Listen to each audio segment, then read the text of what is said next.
ભરૂચના સાહેબ પાર્કમાં રહેતા જ 8 વર્ષીય બાળક તેના દરેક જન્મદિવસની અનોખી રીતે ઉજવણી કરી રહ્યો છે। આજ રોજ તેણે ગરમીની ઋતુમાં ચપ્પલ વગર ફરતા બાળકોને 50 જોડી ચપ્પલ અને 30 ટોપીઓનું વિતરણ કરી ચોકલેટ આપી જન્મદિવસની ઉજવણી કરી હતી। ભરૂચ શહેરના સોએબ પાર્કના રહેતા મોહમ્મદ સામીએ પોતાના દરેક જન્મદિવસની અનોખી રીતે ઉજવણી કરતો આવ્યો છે, જ્યારે આજે પણ તેણે પોતાના 8મા જન્મદિવસની અનોખી રીતે ઉજવણી કરી હતી।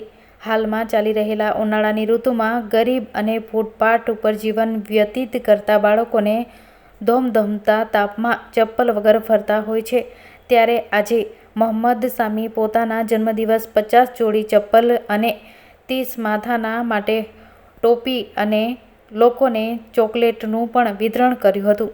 જોકે અગાઉ કોરોના મહામારી સમયમાં તેના જન્મદિવસ નિમિત્તે 1000 માસ્ક વેચી લોકોને કોરોનાથી બચવા માટે પ્રેરિત કર્યા હતા। આ અંગે મોહમ્મદ સામીએ જણાવ્યું હતું કે દરેક બાળકોએ પોતાના જન્મદિવસની કેક કાપી અને પાર્ટી કરી રૂપિયાનો બગાડ કરવા કરતાં આ રૂપિયાથી કોઈ જરૂરિયાતમંદને મદદ કરી ખરા અર્થમાં જન્મદિવસની ઉજવણી કરી કહેવાય।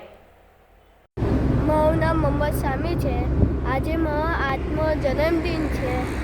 મેં આજે મારા જન્મદિન મેં રસ્તા ચાલતા છોકરાઓને મેં ચોકલેટ, કેપ ને ચપ્પલ આપી રહ્યા છે। મેં એવું ચાહું કે તમે બી તમારા જન્મદિન ચોકલેટ ને ચપ્પલ, કેપ और છોકરાઓને વેચો। Thank you.